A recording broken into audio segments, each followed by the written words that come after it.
नमस्कार, special report में आपका स्वागत है। मैं हूं राजेश कुमार। उत्तर प्रदेश की योगी सरकार ने भू माफियाओं, हिस्ट्री शीटर और गैंगस्टर एक्ट में निरुद्ध अपराधियों के खिलाफ जंग छेड़ रखी है और सीएम योगी के आदेश के बाद सरकार का ऑपरेशन नेस्तनाबूद तेज हो गया है। कोरोना की दूसरी लहर पर लगाम लगने के बाद प्रयागराज में बाहुबली नेताओं और गैंगस्टर माफिया पर नकेल कसने के लिए नई कुंडली तैयार की गई है। नई लिस्ट के मुताबिक 39 अपराधियों पर एक्शन होगा। यह रिपोर्ट देखिए और समझिए।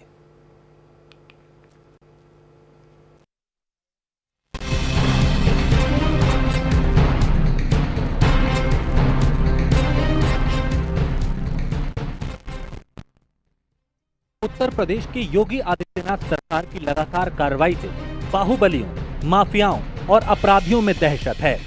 यूपी पुलिस मुख्तार अंसारी, अतीक अहमद के साथ ही कार्रवाई का दायरा धीरे धीरे बढ़ा रही है।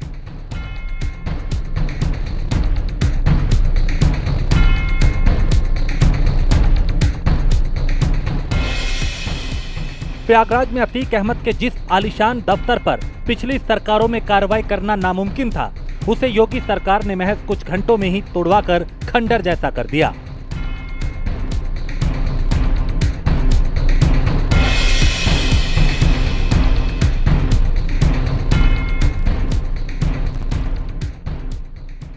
अतीक का ड्रीम प्रोजेक्ट किसान कोल्ड स्टोरेज भी जेसीबी लगाकर ढहा दिया गया। वहीं अब कोरोना की दूसरी लहर पर लगाम लगाने के बाद प्रयागराज में बाहुबली नेताओं और गैंगस्टर माफियाओं पर नकेल कसने की तैयारी नए सिरे से शुरू हो गई है।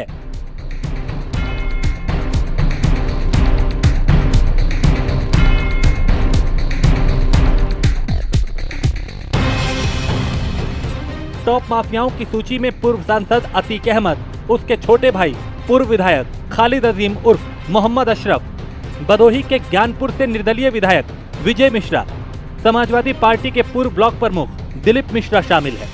इनकी आपराधिक गतिविधियों की कुंडली नए सिरे से तैयार हो रही है।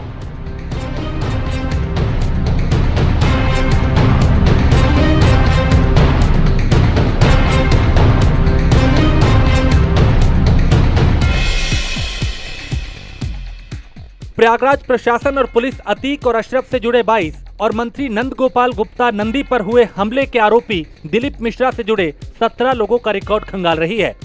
इसमें दिलीप मिश्रा की पत्नी और जिला पंचायत सदस्य अर्चना मिश्रा और उनके बेटे शुभम मिश्रा का नाम भी शामिल है। इनकी चल अचल संपत्ति, शस्त्र लाइसेंस और आपराधिक गतिविधियों पर नजर रखी जा रही है।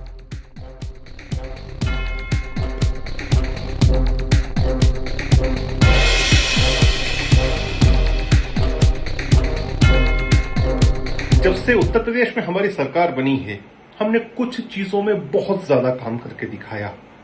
जैसे सड़कों का विशालकाय जाल बिछाया हो, ईज ऑफ इन्वेस्टमेंट किया हो, इन्वेस्टमेंट को लाकर दिखाया हो, बिना भ्रष्टाचार के सरकार चला के दिखाई हो। लेकिन इन सब बिंदुओं में एक बिंदु यदि नहीं होता है ना, तो ये बिंदु भी नहीं चल सकते। वो बिंदु है अपराध मुक्त प्रांत का होना। क्योंकि अपराध युक्त प्रांत जब होता है तो ना इन्वेस्टमेंट आता है, ना इंफ्रास्ट्रक्चर ढंग से डेवलप हो पाता है, ना भ्रष्टाचार पर लगाम लग सकती है, ना सर्विस इंडस्ट्री पनप सकती है। तो हमारी सरकार ने प्राथमिकता दी थी इस काम को कि अपराध मुक्त उत्तर प्रदेश बनाना। और मैं कह रहा हूं, बड़ी खुशी से कहता हूं कि ये जो कुछ काम मैंने गिना, ये हमारे डिस्टिंक्शन वाले सब्जेक्ट हैं। और वो सब्जेक्ट्स में, दूसरे सब्जेक्ट्स में जो डिस्टिंक्शन आई है, उसकी सबसे जो प्राथमिक आवश्यकता थी वह थी उत्तर प्रदेश को अपराध से मुक्त करना, जो हमने करके दिखाया है और भी करके दिखा रहे हैं। और हम ये बात के तो हम विश्वास दिलाते हैं जनता को कि आपने हमको वोट दिया है, उत्तर प्रदेश में अपराध को नहीं पनपने दिया जाएगा। उत्तर प्रदेश की सरकार उत्तर प्रदेश के माफियाओं पे नहीं, उत्तर प्रदेश के जो पंचायत के चुनाव में जिला पंचायत सदस्य और क्षेत्र पंचायत सदस्य चुने गए थे, उन पे मुकदमे कर रही है। उन पे तमाम तरीके के केसेस की लिस्ट मांगी जा रही है आधिकारिक तौर पे। उनको अपनी तरफ इन्फ्लुएंस करके बीजेपी के ब्लॉक प्रमुखों को वोट देने के लिए उनको मजबूर किया जा रहा। बाकी जिस तरह की कार्रवाई है विगत 4.5 सालों में सभी को पता है कि क्या इस सरकार ने किया है। किसी भी सरकार के बेहतर परिणाम ये हो सकते हैं कि वो निष्पक्ष रूप से अपराधी जो हों उनके ऊपर कार्रवाई करें। किसी पार्टी के अपराधी, किसी विशेष जाति वर्ग के अपराधी, किसी राजनीतिक विचारधारा मानने वालों के अपराधी को ही इंगित करना, मुझे कहते हैं, एक आंख से देखने के बराबर है। आज आप जिस तरीके से कह रहे हैं कि अपराधियों के खिलाफ कार्रवाई करने जा रही है सरकार, तो 4.5 साल से सोती रही, अब जगी है, अच्छी बात है। आप देखिए आज जिस तरीके से उत्तर प्रदेश में अपराध बढ़े हैं, अभी आप देखिए कानपुर में लड़की को चारपाई समेत उठा ले जाते हैं, बलात्कार करते हैं, जिंदा जला देते हैं। उसी तरह सेम घटना प्रयागराज में होती है। अन्य कई जनपदों में लगातार घटनाएं हो रही हैं, महिलाओं के खिलाफ अपराध बढ़ गए हैं, लूट डकैती की घटनाएं बढ़ गई हैं। उत्तर प्रदेश में किस तरीके से आप अपराध खत्म कर रहे हैं, इसको ढकने के लिए अगर आप मुख्तार अंसारी की बिल्डिंग गिराते हैं या दिलीप मिश्रा की बिल्डिंग गिराते हैं या विजय मिश्रा को गिरफ्तार करके आप सोचते हैं कि यूपी की जनता आपके बहकावे में आ जाएगी, तो बिल्कुल नहीं। आपकी जानकारी के लिए बता दूं कि आज इस सरकार से हमारा एक सीधा सवाल है कि आज उत्तर प्रदेश का सबसे बड़ा अपराधी अगर कोई है तो बदन सिंह बद्दो है। उसके खिलाफ आपने क्या कार्रवाई की आज 4.5 सालों में, आप नहीं बता सकते हैं। और भी बहुत सारे जो है एक जाति के अपराधी हैं, उनके खिलाफ आप कार्रवाई नहीं करते हैं। धनंजय सिंह, जिनको आप अपराधी बसपा में रहते हुए कहते हैं, और वही जो है निर्दलीय होकर आपकी मदद से जो है जिला पंचायत का चुनाव जीत जाते हैं। वाह भाई वाह, कैसे अपराध के खिलाफ लड़ रहे हैं। आपकी अपराध के लड़ने की क्षमता बड़ी अद्भुत है।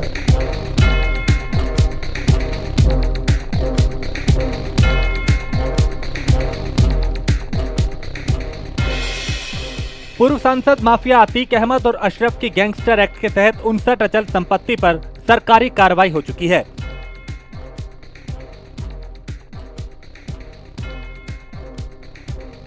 इनमें 37 प्रॉपर्टी यानी बिल्डिंग ध्वस्त कराई जा चुकी हैं।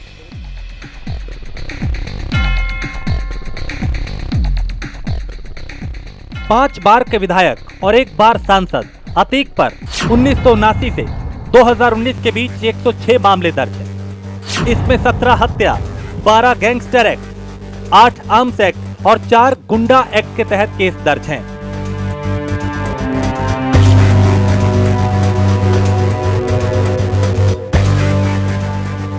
अतीक समाजवादी पार्टी और अपना दल सोनेलाल गुट से भी जुड़ा रहा। उसके गैंग में उसके छोटे भाई और पूर्व विधायक मोहम्मद अशरफ, मौसेरे भाई हजमा उस्मान, आबिद, जुल्फिकार उर्फ तोता, रईस, बालू, फरहान, इमरान, अकबर समेत कुल 121 सदस्य चिन्हित किए गए थे। 65 अन्य लोगों का नाम भी इस गैंग के साथ जोड़ा गया था।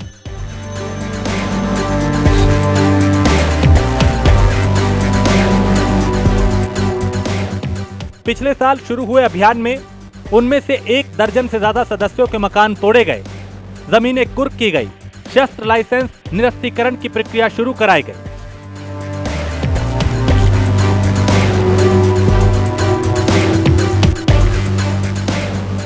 कोरोना काल में नए सिरे से शुरू हुई कार्रवाई में अतीक गैंग से जुड़े 22 ऐसे सदस्यों को चिन्हित किया गया जिन पर पिछले कई वर्षों से आपराधिक केस नहीं दर्ज हुआ है, लेकिन उनके रहन सहन में बेतहाशा वृद्धि हुई। जांच में पता चला कि ये सभी 22 लोग अब प्रॉपर्टी डीलिंग, मनी लॉन्ड्रिंग के काम में जुटे हैं। इनकी संपत्ति का ब्यौरा जुटाकर पुलिस प्रशासन इन्हें आर्थिक चोट पहुंचाने की तैयारी में है।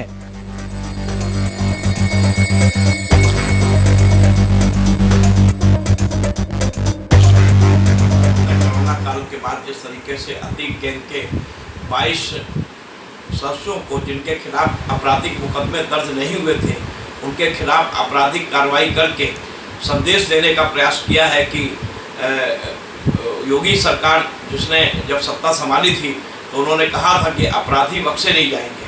तो कोई भी अपराधी हो, चाहे अतीक हो, चाहे मुख्तार हो, चाहे दिलीप मिश्रा हो या कोई भी हो, उत्तर प्रदेश की सरकार लगातार कार्रवाई कर रही है। और कोरोना काल के बाद तो कार्रवाई में अब तेजी आई है और ये कार्रवाई निश्चित तौर पे मैं इसको देखता हूँ कि अपराध मुक्त प्रदेश देने की जो बात योगी सरकार ने कही है, वो उसकी कड़ी में ये कार्रवाई अतीक के सदस्यों के ऊपर की जा रही है।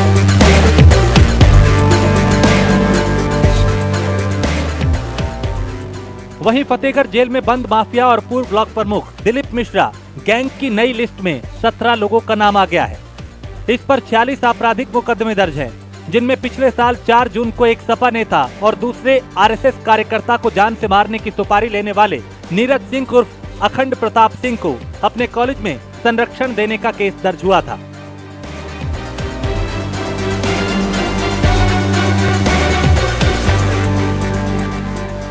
अभी तक इसमें 3 और फिर 13 सदस्य ही थे। पुलिस के मुताबिक इस गिरोह में शामिल लोग संगठित अपराध करते हैं।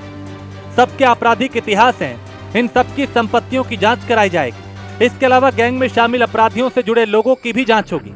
दिलीप मिश्रा की 12 संपत्तियों पर सरकारी बुलडोजर चल चुका है, जिसमें कॉलेज, मकान, शॉपिंग कॉम्प्लेक्स ध्वस्त किए जा चुके हैं।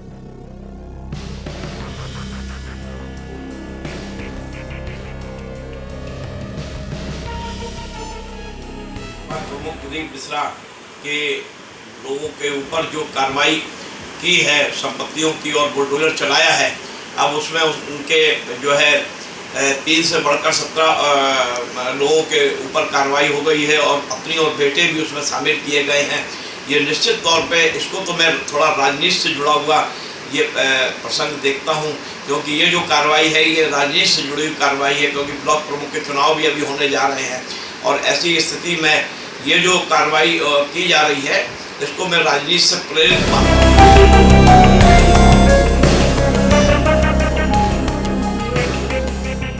तकरीबन 65 मुकदमों में नामजद ज्ञानपुर विधायक विजय मिश्रा का गैंग चार्ट भी तैयार हो रहा है। उसमें उसकी पत्नी रामलली मिश्रा, बेटा विष्णु मिश्रा समेत 1 दर्जन लोग शामिल हैं। विजय मिश्रा फिलहाल रिश्तेदार की भूमि जबरन कब्जा करने के आरोप में जेल में बंद है।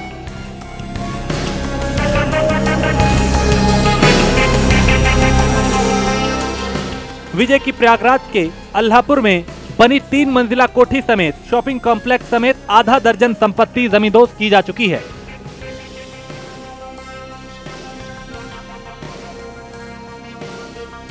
विधायक विजय मिश्रा जो कभी जिन्होंने भारतीय जनता पार्टी को समर्थन तक दिया था, सिर्फ इसलिए कि वो शायद उनका भाजपा योगी सरकार उनके आपराधिक कुकृत्य पर डंडा नहीं चलाएगी, लेकिन उनकी लगातार संपत्तियों को ढाया गया। अब उनके पत्नी और उनके बेटे का भी नामजद किया गया है। ऐसी स्थिति में अपराधियों पर, क्योंकि विजय मिश्रा एक ऐसा नाम है प्रयागराज के आसपास क्षेत्र में जो निश्चित तौर पे एक दबंग नेता माने जाते हैं, उनकी प्रॉपर्टी पर जिस तरीके से बुलडोजर चला है, तो इसको निश्चित तौर पे एक अपराधियों पर एक नकेल कसने की जो योगी सरकार की एक जो इच्छा शक्ति थी वो ये दर्शाती है। अब आरोप प्रत्यारोप तो लगते रहेंगे कि उनके बेटे और पत्नी को भी नामजद किया गया है, उनकी भी कार्रवाई की जा रही है, तो इसको निश्चित तौर पे राजनीति से जोड़ के ना देखा जाए, क्योंकि इनके ही परिवार के लोगों ने दावा किया था कि विजय मिश्रा ने हमारी संपत्ति को कब्जा किया है, तो बेटे और पत्नी की भी संपत्ति ढाई जा रही है। निश्चित तौर पे योगी सरकार का ये एक बहुत ही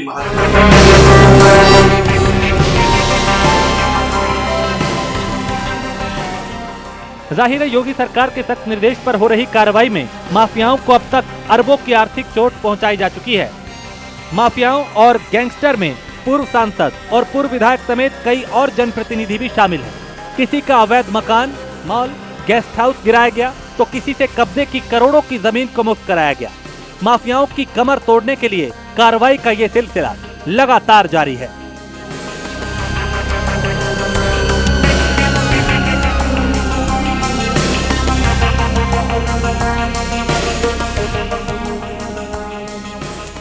bureau report, prime news.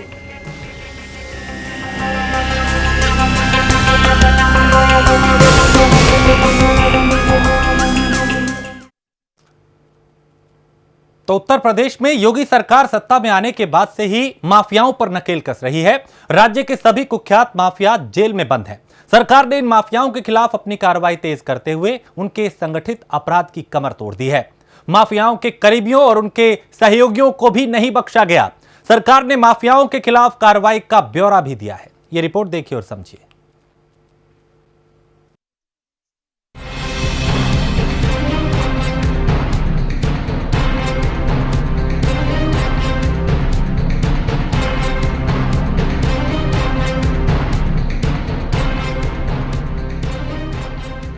UP के माफियाओं पर योगी सरकार का एक्शन लगातार जारी है।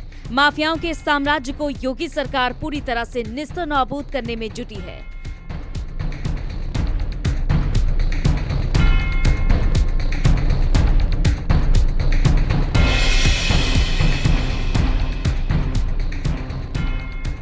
तमाम विभाग पुलिस के साथ मिलकर इन माफियाओं के नेटवर्क को ध्वस्त करने में जुटे हैं।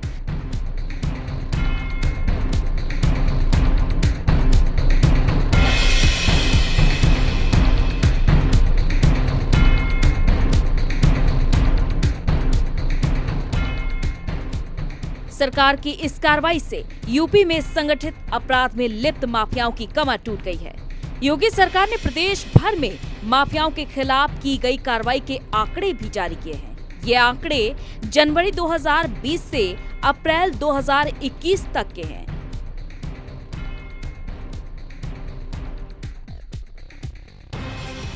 इसके तहत कुल 5,558 मामले दर्ज कर 22,259 अपराधियों के खिलाफ कार्रवाई की गई है।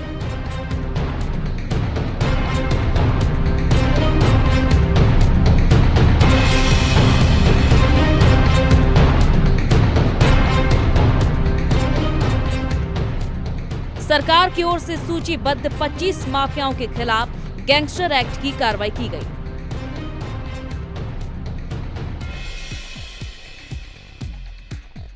इसके तहत 11 अरब 28 करोड़ 23,97,846 रुपए की चल अचल संपत्ति जब्त की गई।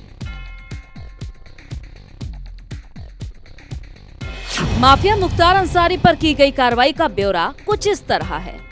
माफिया मुख्तार अंसारी गैंग के 244 सदस्यों पर आजमगढ़, मऊ, वाराणसी में कार्रवाई की गई। इसमें 1 अरब 94 करोड़ 82,67,859 रुपए की संपत्ति ध्वस्त की गई है और जब्त की गई है। मुख्तार गैंग के 158 अपराधी गिरफ्तार किए गए। 122 असलहों के लाइसेंस निरस्त हुए। 110 अपराधियों के खिलाफ गैंगस्टर, 30 के खिलाफ गुंडा एक्ट और 6 पर एनएसए की कार्रवाई की गई है।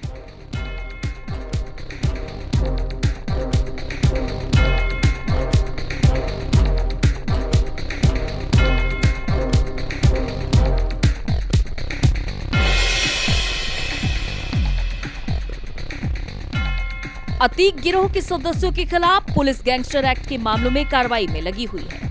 हाल ही में उसके 2 गुर्गों माजिद और अकबर की 5.5 करोड़ की संपत्ति कुर्क की गई। इससे पहले अशरफ, तोता, आबिद समेत अन्य के खिलाफ ध्वस्तीकरण की कार्रवाई की गई थी।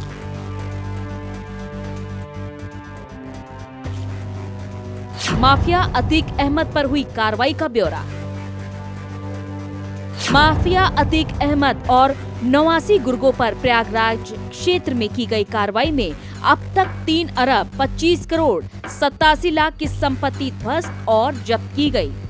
अतीक गैंग के 60 सदस्यों के असलहे निरस्त किए गए, जबकि गैंग के खिलाफ 21 मुकदमे दर्ज कर 9 को जेल भेज दिया गया। 11 के खिलाफ गुंडा एक्ट और 1 के खिलाफ गैंगस्टर एक्ट में कार्रवाई की गई।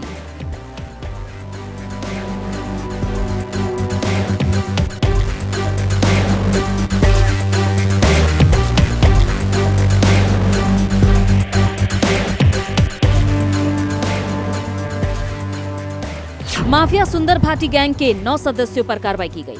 इसमें 63 करोड़ 24 लाख 53 हजार की संपत्ति ध्वस्त और जब्त की गई है। गैंग के 4 शस्त्र लाइसेंस निरस्त किए गए, 3 को जेल भेजा गया और 2 के खिलाफ गैंगस्टर की कार्रवाई की गई।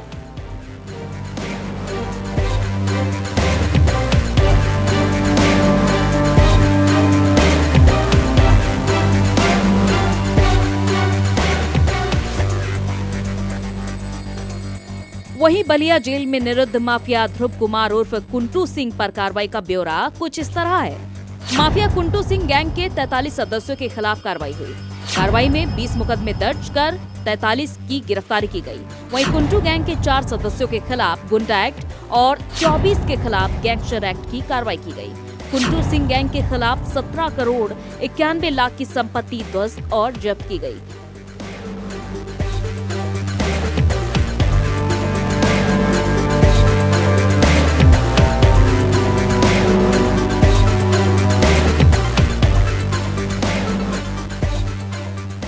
प्रदेश के सूचीबद्ध 25 माफियाओं और 8 कुख्यात अपराधियों के गैंग के खिलाफ अब तक कुल 625 करोड़ की संपत्ति ध्वस्त और जब्त कर या फिर अवैध कब्जों से मुक्त कराई गई है।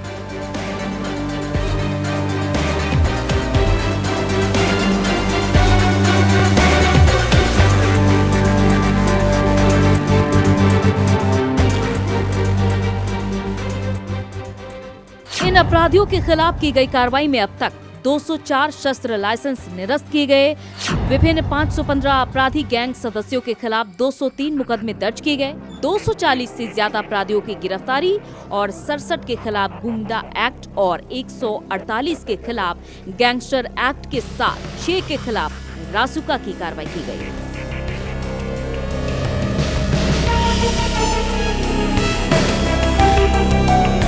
प्राथमिक दृष्टि से काफ़ी ज़्यादा मजबूत दिखती है अपराधियों के ऊपर कार्रवाई करने में। अभी एक तरह से उत्तर प्रदेश पुलिस का ये कहना है कि अति गैंग के सदस्यों की संख्या बढ़कर अब 22 हो चुकी है। जिनके ऊपर पहले एफआईआर के कोई मुकदमे दर्ज नहीं थे, उन सबों के ऊपर भी मुकदमे दर्ज किए जा रहे हैं। अपराधियों के ऊपर कार्रवाई हुई, इसका हर कोई स्वागत करेगा।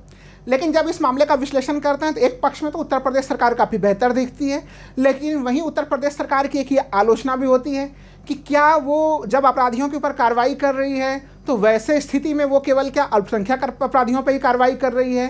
क्या एक तरह से ध्रुवीकरण के लिए इस तरह के प्रयास किए जा रहे हैं कि अति गैंग के ऊपर आप कार्रवाई करते हैं लेकिन दूसरों के ऊपर कार्रवाई नहीं करते हैं? तो इसलिए पुलिस जब सबों के ऊपर समानुपातिक रूप से कार्रवाई करेगी, हर अपराधी को अपराधी के दृष्टि से देखा जाएगा, तो फिर इस प्रकार के कार्रवाइयों का महत्व और भी ज़्यादा काफ़ी बढ़ जाएगा। अभी जैसे कि अतीक अहमद लगातार कुछ नए नए समस्याओं से जिस तरह से उनको लाया गया यहाँ पे, या उस पूरे ग्रुप के ऊपर जो कार्रवाई की गई, वो तो कोर्ट देखेगा कि पुलिस ने जो आरोप लगाए हैं कितने ठोस और कितने महत्वपूर्ण हैं, लेकिन अपराधियों के विरुद्ध के ऊपर कार्रवाई का कोई विरोध नहीं करेगा। सबके ऊपर होनी चाहिए, रूल ऑफ लॉ को लागू किया जाना चाहिए। या अगर भाजपा का सत्ता तंत्र का भी कोई समर्थक भी है तो क्या उसके ऊपर भी इतनी कठोरता से कार्रवाई होगी? यह एक यज्ञ सवाल है।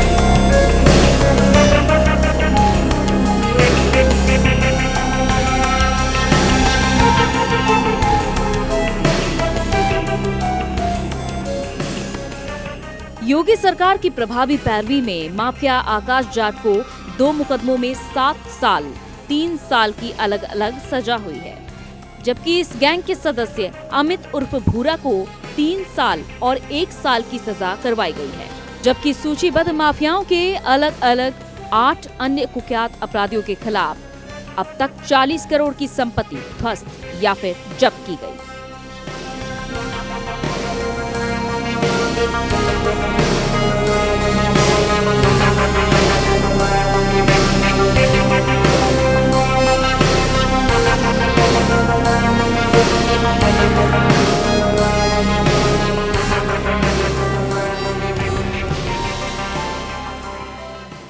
सरकार की इस कार्रवाई से एक बात तो साफ है कि बीते कुछ दिनों में सरकार के बुलडोजर से लोगों को डर लगने लगा है, चाहे माफिया हो या फिर भूमाफिया। सरकार की मंशा भी यही है कि अपराध करने वालों या आपराधिक इतिहास वालों के खिलाफ इतनी सख्त कार्रवाई कर दी जाए कि दोबारा ये अपना सिर न उठा सके।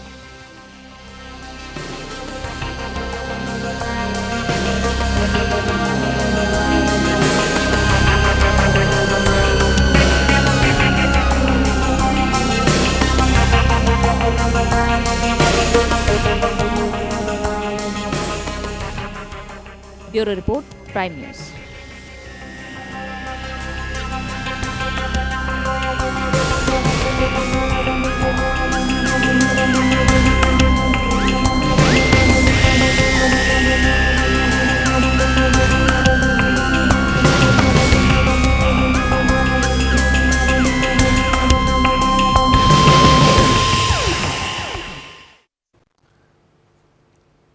और इसी के साथ स्पेशल रिपोर्ट में फिलहाल इतना ही। देश प्रदेश की बाकी खबरों के लिए आप देखते रहिए प्राइम न्यूज।